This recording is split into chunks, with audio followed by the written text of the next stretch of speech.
निकाली है, क्या लग रहा है आपको इसमें कितना असर देखने को मिला?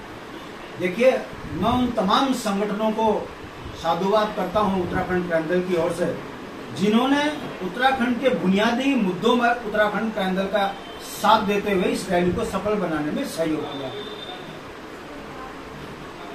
सर, कांग्रेस का कहना है कि ये जो आपने रैली निकाली है ये केवल राजनीतिक रोटियां सेकने वाला काम आपने किया है, इसमें तांडव रैली जैसा कुछ देखने को मिला नहीं। चलो, कांग्रेस ने कुछ तो कहा। ये वही कांग्रेस है जो ये कहा करती थी कि यूकेडी का कोई अस्तित्व नहीं है, अब वो स्वीकारने लगे हैं। ये घबराहट है, उनको लगता है कि हमारी सत्ता की लूट में कहीं उत्तराखंड क्रांति दल समाज को एक मत करके कांग्रेस को उत्तराखंड से बाहर ना कर दे। ये घबराहट में और बौखलाहट में दिया हुआ बयान है। उन्हें याद होना चाहिए कि राज्य आंदोलन के दौर में हमारे घुटनों में कांग्रेस चला करती थी, तो ये उन्हें याद होना चाहिए कि उत्तराखंड का जनमानस स्थानीय लोगों की उपेक्षा से नाराज है, तभी दोनों राष्ट्रीय पार्टियों के खिलाफ ये जन आंदोलन सड़कों पे दिखा है। और शिव का तो ये तांडव था। हम तो शिव के दूत बनकर सरकार को ये जगाने के लिए गए थे कि 2013 में आपदा आ रही है, लगातार तब से उत्तराखंड के अंदर आपदाएं आ रही हैं, वो शिव के संकेत को नहीं समझ रहे। तो हम धामी जी को जगाने के लिए ये यात्रा तांडव हमने निकाली थी रैली, और इसका एक ही संदेश है, जाग जाओ, वरना आपका भी वही हाल होगा जो उत्तर प्रदेश में मुलायम का उत्तराखंडियों ने किया था।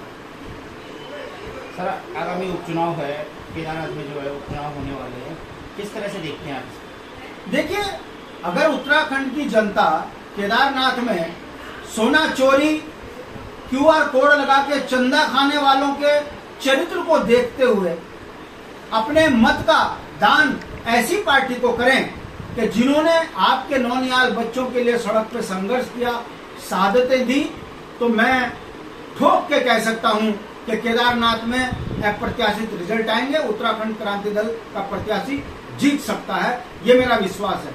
बाकी दोनों राष्ट्रीय पार्टियां, कांग्रेस के ऊपर 1509 करोड़ के घोटाले के केदारनाथ में आरोप लगे हैं, आज तक उस पर कोई कार्रवाई नहीं हुई, क्योंकि दोनों पार्टियां कांग्रेस और भाजपा चोर चोर मौसेरे भाई वाली भूमिका में है। इसीलिए भाजपा कांग्रेस के नेताओं पे कार्रवाई नहीं करती, कांग्रेस भाजपा के नेताओं पे कार्रवाई नहीं करती, और हालात इतने खराब हो गए हैं कि मंदिरों में शराब परोसने का काम ये भाजपा की सरकार कर रही है। तो हम इसको केदारनाथ में मुद्दा बनाएंगे और आप देखना अप्रत्याशित रिजल्ट आपको वहां दिखेगा। भाजपा प्रवक्ता का बयान आया है कि केदारनाथ विधानसभा सीट उनकी थी, उनकी है, उनकी रहेगी, अदर पार्टी उस पर नजर न डाले, इसको किस तरह से देखेंगे? देखिए, भारतीय जनता पार्टी में सिर्फ फुटबॉल शुरू हो चुकी है। अब तो भाजपा के नेता भी कहने लगे हैं, इन्होंने तो हद मचा दी, जैसी चुनाव आते हैं हिंदू मुस्लिम करते हैं, मगर सबसे ज्यादा मुस्लिम इन्हीं के समय पर उत्तराखंड के अंदर आए बसाई है। कल ही एक उत्तराखंड में मुख्यमंत्री का बयान आया है कि हम वो तमाम बस्तियों को जो है रेगुलर करेंगे जहां पर जो है वो लोग रहते हैं जिन्होंने उत्तराखंड की जमीनों पे कब्जा किया है। कहने का मतलब है, भारतीय जनता पार्टी के कार्यकर्ताओं ने बद्रीनाथ में हरा के एक संदेश दिया है कि वहां से भाजपा का पतन की शुरुआत हो चुकी है और केदारनाथ में पुनरावृत्ति होगी, बुरी तरह भाजपा हारने जा रही है। सर, जिस तरह से धामी जी वहाँ गए हैं, उनकी स्टार प्रचारकों की लिस्ट जारी हो चुकी है, यूकेडी का अगला कदम क्या होगा? भाजपा के स्टार प्रचारक नहीं है, वो तमाम उन लुटेरों की लिस्ट है जिन्होंने उत्तराखंड के अंदर बहुत भ्रष्टाचार किए हैं।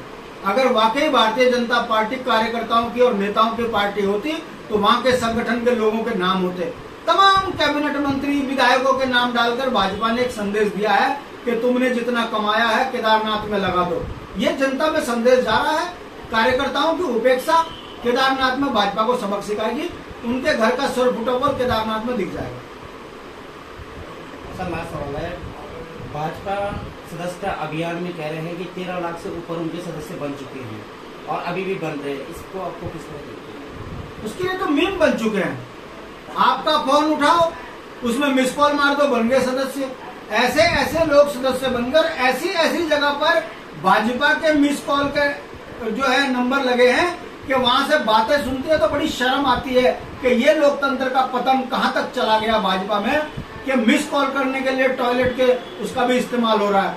गुसलखानों का इस्तेमाल हो रहा है, सड़कों का इस्तेमाल हो रहा है, और जिस तरीके से इस नाम को, इस नंबर को प्रसारित कर रहे हैं, यह भाजपा के पतन का एक दूसरा कारण भी बनेगा। ऐसे फर्जी कई मिस कॉल भाजपा के हमको भी आते हैं और उससे पता चलता है कि भाजपा कितनी बड़ी फ्रॉड और फर्जी पार्टी साबित हो चुकी है कि अब वो कार्यकर्ता रसीद पर विश्वास नहीं रहा, अब वो मिस कॉल के कारण पूरे भारत से मिस होने के लिए तैयारी पे लग चुके हैं।